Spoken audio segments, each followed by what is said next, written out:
નમસ્કાર મિત્રો, I hope તમે બધા મજામાં હશો. મિત્રો, આ વિડીયોમાં આપણે વાત કરશું કેવી રીતે આમળાનો પ્રોપર રીતે ઉપયોગ કરીને ઘણા બધા રોગોને જડમૂળથી મટાડી શકાય છે. મિત્રો, આમળા માટે આયુર્વેદમાં જે બે બહુ મહત્વપૂર્ણ વાત બતાવવામાં આવી છે તે હું તમને પહેલાં જણાવી દઉં.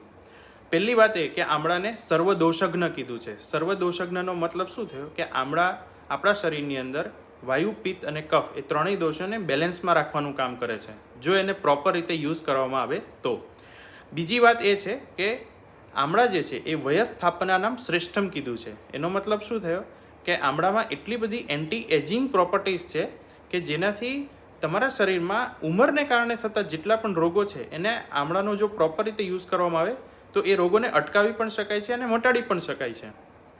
તો મિત્રો, આ વિડીયોમાં હું તમને 3 પ્રયોગ કહીશ શરીરની 3 પ્રકૃતિને મુજબ. પહેલી વાત પ્રકૃતિ એટલે શું છે કે શરીરમાં વાયુનો ખૂબ વધારો હોવો. વાયુ એટલે કે ગેસ, પેટમાં ખૂબ ગેસ બનવો, અપચો થવો, વારે ઘડીએ કબજિયાતનો પ્રોબ્લેમ રહેવો, વારે ઘડીએ સ્નાયુના દુખાવા, ઇમ્યુનિટી ઓછી હોવી, શરીરનું વજન ઓછું હોવું. તો આ બધા જે લક્ષણો છે એ વાયુ પ્રકૃતિના છે. તો એમણે શું કરવાનું છે કે આમળાનો જ્યુસ અડધો કપ અને એમાં 1 ચપટી જેટલું સિંધવ મીઠું અને 1 ચપટી જેટલી હળદર અને 1 ચપટી જેટલું ગંઠોડા એટલે કે પીપરી મૂળ પાવડર એડ કરી અને સવારે નાસ્તાના 1 કલાક પહેલાં રોજ 3 મહિના સુધી સેવન કરવાનું છે. આ પ્રયોગ 3 મહિના કન્ટિન્યુઅસ કરશો એટલે તમારા શરીરમાં વાયુને લગતી જેટલી પણ પ્રોબ્લેમ છે એ દૂર થઈ જશે.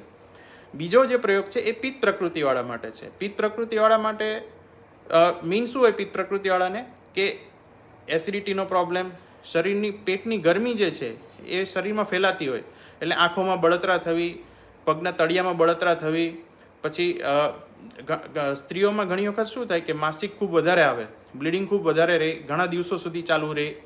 એ સિવાય પાઇલ્સ, ફિશરની તકલીફ. તો આ બધા જે પિત્તને લગતા જે પ્રોબ્લેમ છે એમાં આમળાનો જ્યુસ અડધો કપ અને એની અંદર અડધી ચમચી ખડી સાકર અને અડધી ચમચી શેકેલું જીરુંનો પાવડર નાખી રોજ સવારે નાસ્તાના 1 કલાક પહેલાં લેવાનું અને 3 મહિના સુધી કન્ટિન્યુઅસ સેવન કરશો એટલે પિત્તને લગતી બધી જ સમસ્યાઓ આપોઆપ દૂર થવા માંડશે. ત્રીજો જે પ્રયોગ છે એ કફ પ્રકૃતિવાળા માટે છે. કફ પ્રકૃતિવાળાને બેઝિક પ્રોબ્લેમ શું હોય કે એલર્જીક સાઇનસાઇટિસ, વારે ઘડી શરદી, ઉધરસ, અસ્થમાની ઘણાને તકલીફ હોય, થાઇરોઇડનો પ્રોબ્લેમ હોય, કોલેસ્ટ્રોલ વધારે હોય, શરીરનું વજન વધારે હોય. તો એવા લોકોને શું કરવાનું કે આમળાનો રસ અડધો કપ, એમાં અડધી ચમચી તજનો પાવડર અને 1 ચમચી મધ.